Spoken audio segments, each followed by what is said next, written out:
겠습니다. 오늘 함께 읽을 말씀은 요한복음 1장 1절부터 18절까지입니다.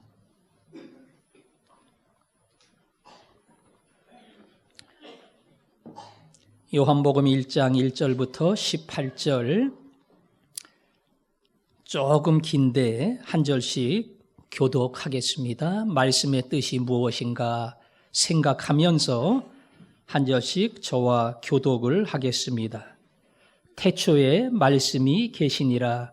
이 말씀이 하나님과 함께 계셨으니 이 말씀은 곧 하나님이시니라.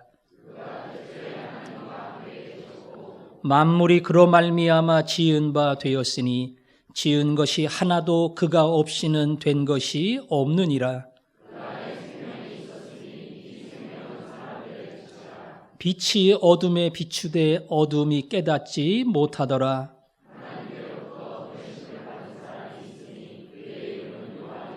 그가 증언하러 왔으니 곧 빛에 대하여 증언하고 모든 사람이 자기로 말미암아 믿게 하려 함이라. 참빛 곧 세상에 와서 각 사람에게 비추는 빛이 있었나니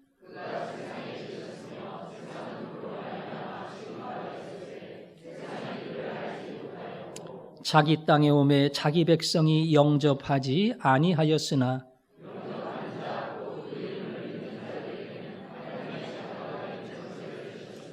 이는 혈통으로나 육정으로나 사람의 뜻으로 나지 아니하고 오직 하나님께로부터 난 자들이니라.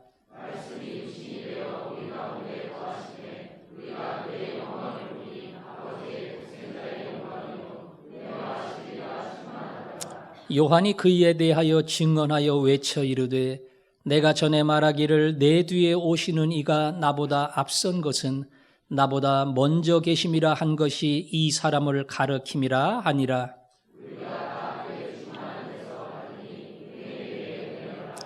율법은 모세로 말미암아 주어진 것이요 은혜와 진리는 예수 그리스도로 말미암아 온 것이라. 하나님을 본 사람이 없으되 아버지 독생하신 하나님이 나타내셨느니라. 아멘. 오늘은 예수 그리스도가 탄생한 날, 이 땅의 역사가 시작된 날입니다.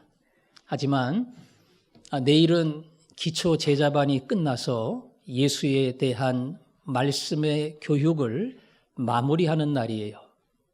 기초 제자반은 새해에 청년들 중심으로 다시 한번 훈련이 있어서 3개월간 이어집니다. 기초 제자반은 숙제가 있어요. 그 숙제 가운데 하나는 성경을 요약하는 겁니다. 첫 번째 요약하는 책은 요한복음인데요. 요한복음은 제일 중요하면서 사실은 쉬워요. 그래서 요한복음 요약하는 것이 성경 요약의 첫걸음이다 생각을 하고 그 책을 택한 겁니다. 문제는 요한복음이 쉬운데 요한복음 중에서 요한복음 1장이 제일 어렵다는 겁니다. 처음이 어려워요. 그래서 요약 쉬우니까 해봐라 이렇게 부탁을 하면 숙제를 해오고 와서 하는 말이 목사님 너무 어려워요. 이렇게 숙제에 대한 불평을 이야기합니다. 그러면 제가 뭐라 그러겠어요? 거기만 어려워요. 거기만. 거기 넘어가면 쉽습니다. 정상에서 내려오는 사람이 정상 많이 남았냐 물어보면 조금만 가면 된다고. 조금만. 조금이 10분도 되고 50분도 되고 1시간도 되고. 그 사람 거짓말한 겁니까? 진짜 얘기한 겁니까? 진짜 얘기한 거예요. 여태까지 걸어오느라고 수고했는데 거기에 비하면 조금만 간다. 마음 먹으면 정상이니까 멀다 생각하지 말고 가라는 거예요. 제가 쉽다고 말한 것은 진짜 정말입니다. 그래서 처음만 어렵지 거기를 지나가면 쉬워요. 오늘은 그 어려운 본문을 가지고 여러분과 함께 생각하려고 합니다. 그게 1장 1절부터 18절까지입니다. 예수님의 제자 요한이 요한복음이라는 책을 썼어요. 복음자는 전부 다 예수님에 대한 기록입니다. 제자 요한이니까 선생님 예수 그리스도에 대하여 누구보다 잘 알지요. 항상 요한은 예수님의 사랑을 제일 많이 받는 제자, 자신을 예수님의 사랑을 많이 받는 제자다, 이렇게 말을 했으니까 마지막 십자가에도 끝까지 남았던 제자니까, 예수님이 자기의 어머니를 부탁했던 제자니까 누구보다 예수님을 잘 압니다. 그 사도 요한이 예수님에 대한 기록을 하면서 엄청난 선포를 했어요. 태초에 말씀이 계시니라. 태초에 말씀이 계시니라. 태초에 말씀이 계시니라. 뭔 말씀인지 모르겠죠? 태초에 말씀이 있었다. 그 말씀은 헬라인들이 생각하는 온 우주를 다스리는 초월적인 존재를 말하는 거예요. 태초에 말씀이 계셨다. 그 다음에 잘 보세요. 이 말씀이 하나님과 함께 계셨다. 이 말씀이 하나님과 함께 계셨대요. 그 다음에 제가 질문하면 주로 틀려요. 하나님과 함께 계셨으면 함께 계셨던 말씀이 하나님이에요? 하나님과 별개예요? 예? 이거 봐요. 이건지 저건지. 그 말씀이 똑같은 하나님이냐, 하나님과 별개냐? 별개예요. 나하고 너하고 함께 간다 그러면은 딴 사람이죠. 함께 그랬는데 어떻게 같을 수 있겠어요? 말씀이 있는데, 예. 이 말씀이 하나님과 함께 계셨다. 더 나아가서 이 말씀도 하나님이다. 그러니까 하나님이 계시고 하나님 옆에 말씀도 계시는데 이 말씀도 하나님이라는 겁니다. 태초에 하나님과 함께 말씀이 있었고 지어진 모든 것이 하나님 창조한 줄 알고 있지만 이 말씀이 없이는 되어진 것이 아무것도 없다. 그래서 오늘 제목이 하나님이 또 있느냐? 그렇게 쓴 겁니다. 하나님이 또 있느냐? 하나님 한 분밖에 없는데 하나님 외에 말씀이 있고 말씀도 하나님이고 그리고 말씀이 온 천지 만물을 창조했다는 겁니다. 요한이 얘기한 하나님은 성부 하나님이 아니라 성자 하나님을 가리키는 겁니다. 구약의 유대인들은 하나님 한 분이라는 거 알고 있어요. 그런데 하나님이 간혹 사람의 모습으로 오실 때가 있어요. 흔한 거는 아니지만 구약 성경에 보면 그런 특이한 사건들이 나와요. 하나님이 사람이 되신다고 하는 이 말이 절대로 틀릴 수 없다는 것 구약의 백성들도 인정은 해야 됩니다. 근데 하나님은 한 분이에요. 요한은 하나님이 두 분이라고 이야기합니다. 하나님 옆에 말씀이 있고 하나님이 창조했다고 하지만 말씀도 창조했고 이 말씀이 없이는 되어진 것이 아무것도 없다. 그래서 성부 하나님, 성자 하나님, 이 두 하나님을 이야기합니다. 유대인들의 관점에서 볼 때는 이해 불능입니다. 하나님은 오직 하나예요. 오직 하나. 우리도 부를 때 하나님 그러잖아요. 물론 우리가 부르는 우리나라 말이지만 그 의미 속에는 한 분밖에 없다 이런 뜻이 있어요. 하나님은 오직 한 분인데 또 있다 그러니까 하나님과 함께하는 말씀 하나님이 또 있다 그러니까 그 말씀 하나님이 온 천지 만물을 창조했다고 하니까 유대인들은 이해가 안 되는 것이고 그것은 사실 황당한 말이고 황당한 말을 넘어서 신성모독에 해당되는 거예요. 어떻게 하나님이 또 있느냐? 그리고 그 하나님이 천지 만물을 창조했다고 하는 것이 말이 되느냐? 하나님은 오직 한 분이시고 그 하나님만이 세상을 창조했다. 이것이 유대인들이 가지고 있는 신앙이고 그 신앙의 역하는 또 다른 하나님을 이야기할 때에 이건 그야말로 신성모독입니다. 나 외에 다른 신을 두지 말라. 하나님은 분명하게 자기 외에는 어떤 신도 없다고 얘기했는데 또 다른 하나님, 이것을 주장하는 요한은 그가 비록 유대인이라고 할지라도 모든 백성이 볼 때는 하나님을 반역하는 신성 모독에 해당되는 거예요. 왜 요한은 그러한 엄청난 이야기를 했을까? 반발을 불러올 만한 내용은 빼야지요.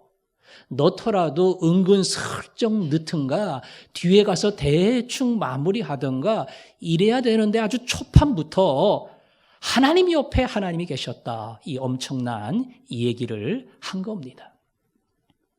근데 더 엄청난 이야기가 따라옵니다. 더 엄청난 이야기. 더 엄청난 이야기는 9절입니다.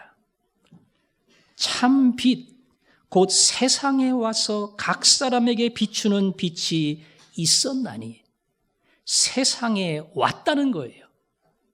말씀이라고 하는 또 다른 하나님이 계시는데 그 하나님이 이 땅에 오셨다는 겁니다. 11절 자기 땅에 오매, 자기 땅에 오매. 14절 말씀이 육신이 되어 조금 더 구체적으로 말하지요. 말씀이 사람이 되었다는 거예요. 18절 본래 하나님을 본 사람이 없으되 아버지 품속에 있는 독생하신 하나님이 나타내셨느니라. 하나님을 볼 수는 없어요. 하나님은 영이십니다.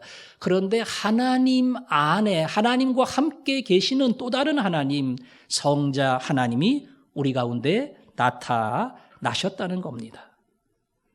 누구 얘기하는 겁니까? 예수님을 얘기하는 거예요. 결국 앞에 말씀은 말씀이라고 시작을 했지만 결국은 누구를 가리키는 거예요? 예수 그리스도를 가리키는 겁니다. 그 말과 마지막 독생하신 하나님이 나타나셨다. 이 말을 쭉 이어보면 태초에 예수 그리스도가 계셨다. 그리고 그분이 하나님이시다. 그분으로 말미암지 않고는 세상에 존재하는 것이 아무것도 없다. 그분은 태초부터 하나님과 함께 계신 분이고 그리고 어느 날 육신이 되어 이 땅에 오심으로 말미암아 그분을 통해서 하나님을 만나도록 해주셨다. 그분이 바로 예수 그리스도라는 겁니다. 그래서 엄청난 선언을 한 거예요. 자기의 스승 예수님을 내가 존경하고 한평생 따라가도 미치지 못할 수준이 너무나 높은 분이다. 이 정도로 말한 게 아니라 그는 나와 동시대를 살았던 정말로 훌륭한 분이다. 이렇게 말한 게 아니라 그는 나와 시대를 달리한 정도가 아니라 온 세상이 창조되기 전에 그분은 벌써 계셨다. 그리고 그분은 하나님이시다. 이런 어찌 보면 말도 안 되는 이야기를 요한이 한 겁니다. 그럴 리도 없겠지만 혹시 여러분 가운데 목사를 너무나 좋아하고 존경해서 교회 안에서나 혹 밖에 나가서 우리 목사님 너무나 훌륭하고 너무나 대단하고 사실은 우리 목사님이 이 땅에 내려오신 하나님이라고 이런 얘기를 하면 제가 좋아할까요? 싫어할까요? 하나님이라는데 뭐 싫어할 거 있겠어요? 근데 당연히 싫어하죠. 그 결과는 둘 중에 하나예요. 이단 교주가 되든가 아니면 목사 세계에서 매장되는 거예요. 그러니까 그런 발언을 하는 사람이 있으면 제가 쫓아내야 돼요. 그 사람이 있으면 강대상에서 내려와야 되거든요. 어떻게 내가 하나님일 수 있느냐? 말이 되는 소리를 해야지. 그거는 저 밖에 있는 이단들이나 하는 소리고, 우리는 하나님의 종으로 있을 뿐이고 하나님의 일꾼으로 말씀을 전하는 거고 우리 성도는 다 똑같은 하나님의 자녀고 백성일 뿐이다. 그게 내가 이야기할 수 있는 진실이고 진리죠. 예수님은 겸손한 분이에요. 나는 마음이 온유하고 겸손하니 너희는 내게 와서 배우라. 그랬던 분입니다. 근데 요한이 너무나 예수님을 존경해서 우리 예수님이 하나님이야. 우리 예수님이 태초부터 계셨어. 우리 예수님이 세상 모든 거 다 만들었어. 그런 엄청난 막말을 하면 예수님이 너 그딴 소리 하지 마라. 어디 나하고 하나님을 비교해. 내가 어떻게 하나님이야. 그런 말도 안 되는 소리 한 번 더 하면 너 제자의 이 자리에서 쫓아낸다. 그렇게 말씀하는 게 정상이에요. 그런데 예수님은 그렇게 하지 않았습니다. 예수님은 스스로 겸손함에도 불구하고 자신이 하나님이라는 사실을 인정했어요. 유대인들의 비난 속에 예수님은 말씀했습니다. 나하고 하나님은 하나다. 나하고 하나님은 하나다. 빌라도의 법정 앞에서 빌라도가 신문할 때에 내가 메시아냐? 나는 메시아 하나님의 아들이다. 예수님의 제자 빌립이 하나님 좀 봤으면 좋겠어요. 아니 나를 보면 하나님을 본 것인데 어떻게 하나님을 보여달라 그러느냐. 나 보면 하나님 본 거야. 그렇게 어찌 보면 너무 교만한 말씀을 하셨어요. 예수님이 혹시 미쳤나? 그렇게 생각할 수도 있어요. 그런데 예수님 제자들도 똑같은 말을 했어요. 베드로는 주는 그리스도시요 살아계신 하나님의 아들이니이다. 의심 많은 도마도 예수님 만나고 나의 주님, 나의 하나님이십니다. 제자는 그럴 수 있지. 사도 요한도 그랬대는데 세례 요한은 오늘 성경 말씀 보니까 세례 요한이 이렇게 얘기했어요. 15절에 요한이 그에 대하여 증언하여 외쳐 이르되 내가 전에 말하기를 내 뒤에 오시는 이가 나보다 앞선 것은 뒤에 오는데 어떻게 앞서요? 나보다 먼저 계심이라 한 것이 이 사람을 가르킴이라. 예수 그리스도는 세례 요한보다 6개월 후에 탄생했습니다. 친척이에요. 사촌이에요. 근데 세례 요한은 말하기를 그는 나 태어난 다음의 사람이지만 나보다 앞선 사람이다. 이거 다 뭡니까? 예수 그리스도는 말 그대로 이 시대를 초월해 계신 하나님이라고 하는 그런 고백이에요. 제자만 그런 거 아닙니다. 예수님을 십자가에 못 박았던 백부장도 그는 진실로 하나님의 아들이다. 고백했습니다. 예수님 옆에 달렸던 강도도 예수 그리스도를 보면서 나를 당신의 나라에서 기억하고 불러주십시오. 예수 그리스도가 천국의 주인이라는 사실을 그 강도도 인정을 했습니다. 성경은 이토록 말도 안 되는 사도 요한의 주장에 대하여 예수 그리스도는 그것이 맞다. 그렇게 인정하셨고 제자들은 한결같이 예수 그리스도가 하나님이라는 사실을 고백했고 심지어 반대했던 사람, 예수를 못 박았던 사람들조차도 예수 그리스도가 하나님의 아들이라고 하는 그 사실을, 그 진리를 말할 수밖에 없었던 겁니다. 왜 예수님의 제자들이 복음을 증거하기 위해 험한 길을 가고 순교의 피를 흘렸을까? 교회 사이의 이야기를 따라가 보면 제일 멀리 간 사람은 도마다. 도마는 인도까지 갔다. 그런 기록이 있고요. 그 다음엔 스페인. 그 먼 곳까지 가서 복음을 증거했고요. 전부 순교했습니다. 아니 예수가 도대체 뭔데 예수가 하나님이라고 하는 말도 안 되는 소리를 가지고 전파하고 그리고 더 먼 곳, 그리고 생명까지 바쳤다는 거예요. 불교도 있고 이슬람도 있고 수많은 종교가 있고 그 종교에 심취하고 그 종교 때문에 사람을 죽이는 경우도 있지만 그 종교의 도리를 전하기 위해 자기 목숨을 던진 사람은 죄송하지만 이슬람도 불교도 거의 없다고 봐야 돼요. 자기 신앙을 지키느라고 죽는 사람은 있어요. 나는 불교의 이 도리를 부인할 수 없다. 이슬람의 알라를 부인할 수 없다. 그래서 죽는 사람은 있지만 그거 전하려고, 이 진리를 전하려고 험한 산과 들을 지나 생명까지 바치는 경우는 기독교 외에는 없다고요. 예수님의 제자뿐 아니라 수많은 그리스도의 사람, 초대교회 그리고 로마 시대를 거쳐 오늘날까지 수많은 사람이 피를 쏟고 생명을 버렸어요. 왜? 이게 진리니까. 이게 진짜니까. 그분이 하나님이시고 그분이 이 땅에 오셨고 바로 나를 구원하기 위해 사람이 되셨다는 것. 기독교가 배타적일 수밖에 없는 이유입니다. 기독교는 모든 사람을 수용합니다.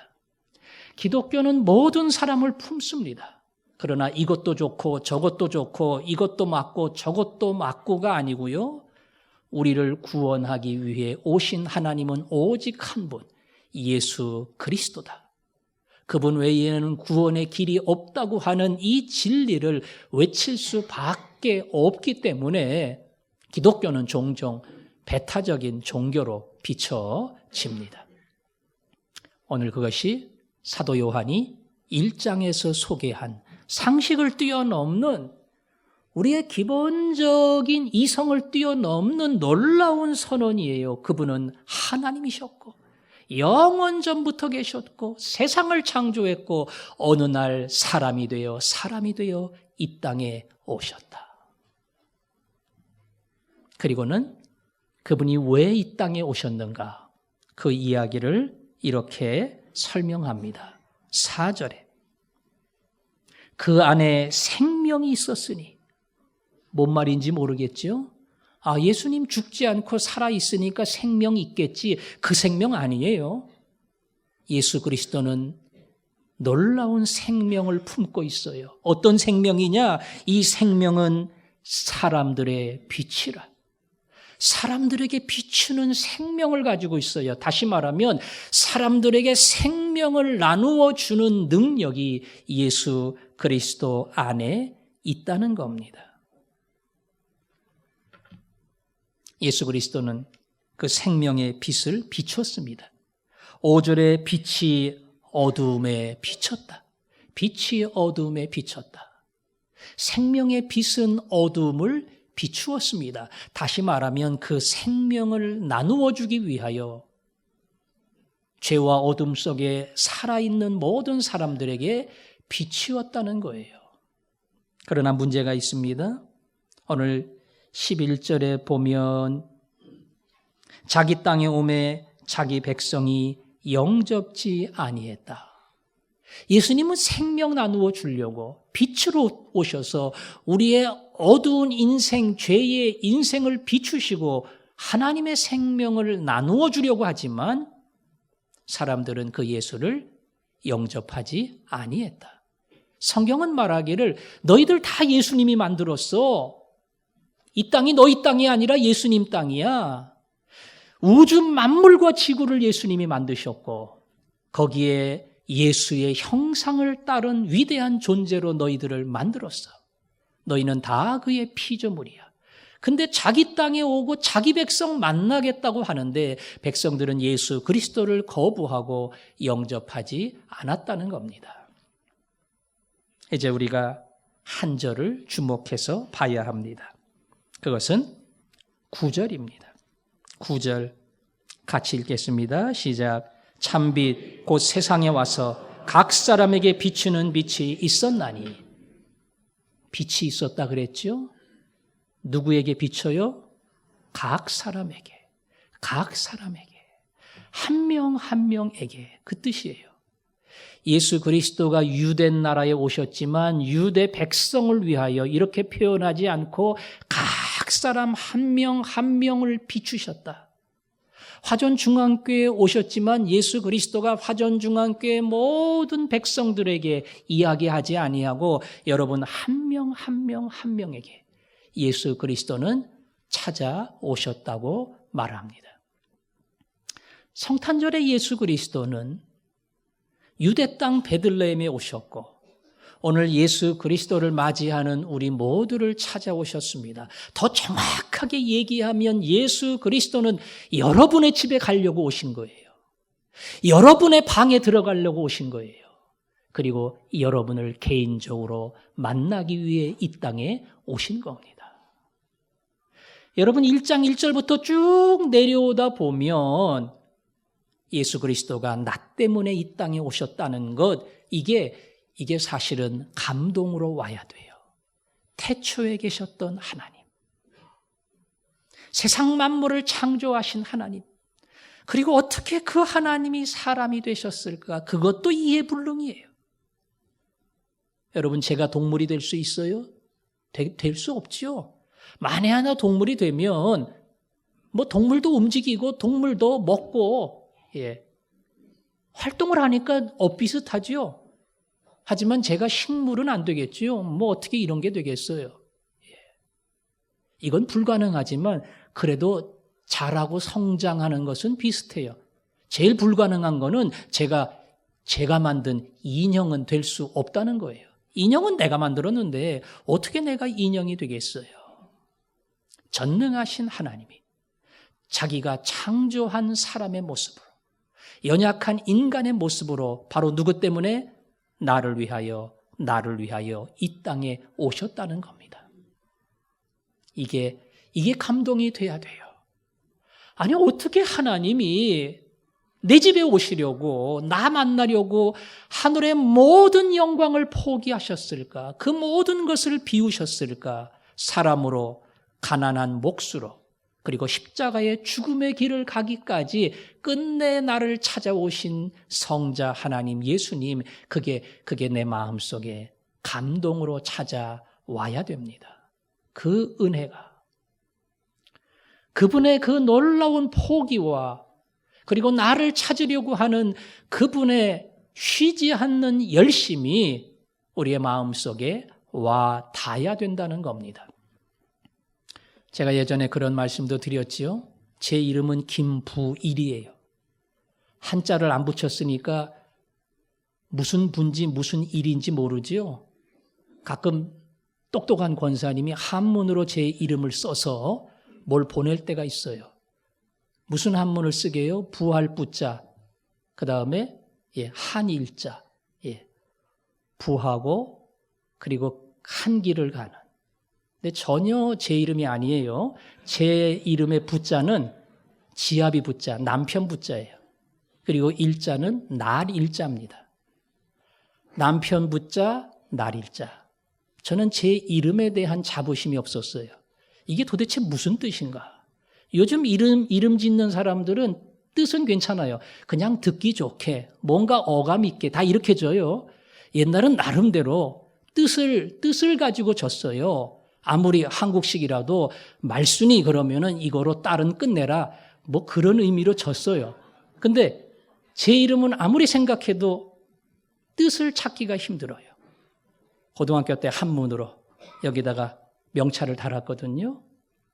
영문법 선생님이 이렇게 지나가다가 갑자기 김부일 이름 좋다. 제가 얼마나 황당한지, 이름이 좋긴 뭐죠. 아무 뜻도 없는데. 칠판에 또 제 이름을 한문으로 적었어요. 김부일. 예로부터 남편을 하늘같이 모시라 그랬으니 이 부자는 한문도 그렇잖아요. 하늘 천자보다 조금 높으니까 남편을 하늘처럼 모시는 날일자, 그런 날이 매일 계속된다. 야, 김부일 이름이 참 좋다. 그때부터 자부심을 가졌습니다. 내 이름이 나쁜 이름이 아니구나. 그 선생님의 해석이 맞는지 틀리는지는 모르겠지만 그 선생님이 기억이 나요. 잊을 수가 없어요. 어떻게 내 이름을 저렇게 해석을 했을까? 우리 아버지도 얘기해 준 적이 없는데, 이름을 저어준 아버지도 설명해 준 적이 없는데 저분은 내 이름을 저렇게 멋지게 해석을 했다. 그게 저한테는 너무 고마웠어요. 이름을 해석해 주는 정도가 아니라 성자 하나님 예수 그리스도는 날 위해 모든 것을 버리고 오셨습니다. 나 너 만나려고 여기까지 왔어. 나는 하나님이여 태초부터 계신 존재였지만, 우주 만물을 창조했지만 창조한 너를 만나기 위해 나는 모든 걸 버리고 여기까지 왔다. 이게 그래서 감동이 되어야 한다는 겁니다. 영접하는 자 곧 그 이름을 믿는 자들에게는 하나님의 자녀가 되는 권세를 주셨으니 이게 너무 감사하고 이게 감동이 되고, 왜 나 같은 사람을 위하여 하나님 이 땅에 오셨나요? 왜 내 집에 찾아오시나요? 왜 나를 만나주시는가요? 고백하며 그 앞에 나아갈 때에 바로 그 예수가 나를 위한 예수, 나를 구원하는 예수, 그리고 내가 찬양할 영원한 이름이 되는 겁니다. 오늘 그 예수가 여러분의 예수님인 줄 믿습니다. 오늘 그 예수가 나만이 아니라 또 다른 약하고 힘들고 지친 모든 사람의 예수님인 줄로 믿습니다. 그 예수님을 붙들 때에 그분이 나의 행복, 그리고 그분의 행복이 될 겁니다.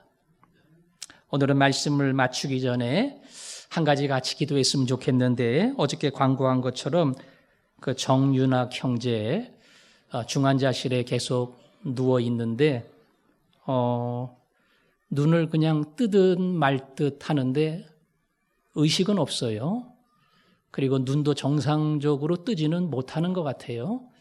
젊은 아들이 누워 있는데 여러분이 기도해 주시고 오늘 탄생하신 예수 그리스도의 복음의 빛이 그 아들에게 비추도록, 최대한 2주 안에는 눈을 뜨고 의식을 회복해야 살아날 가능성이 있다고 했는데 하나님이 그러한 기적을 아들에게 베풀어 주시도록, 오늘 이 시간은 개인의 이름을 부르며 기도하는 거지만 정윤학 형제를 기억하고 같이 기도하겠습니다. 아버지 하나님, 예수님 나를 위해 이 땅에 오셔서 감사합니다. 옆 사람을 위해 온 것도 아니고 다른 사람을 위해 온 것도 아니고 오직 나 만나기 위해 내 집에 오셨으니 감사합니다. 이 시간 날 위해 오신 예수님 잊지 않고 감사하며 찬양하는 저희들 되게 하여 주옵소서. 또 다른 약한 사람, 힘든 사람, 지친 사람, 아픈 사람, 눈물 흘리는 사람을 찾아가시는 줄로 믿사오니 이 시간 연약한 윤학 형제의 머리 위에 안수하여 주시고 그 눈을 뜨게 하여 주시며 의식이 돌아오게 하시고 일어나게 하시고 다시 제자리에 돌아와 찬양하는 아들을 보게 하여 주옵소서. 예수님 이름으로 기도합니다. 아멘.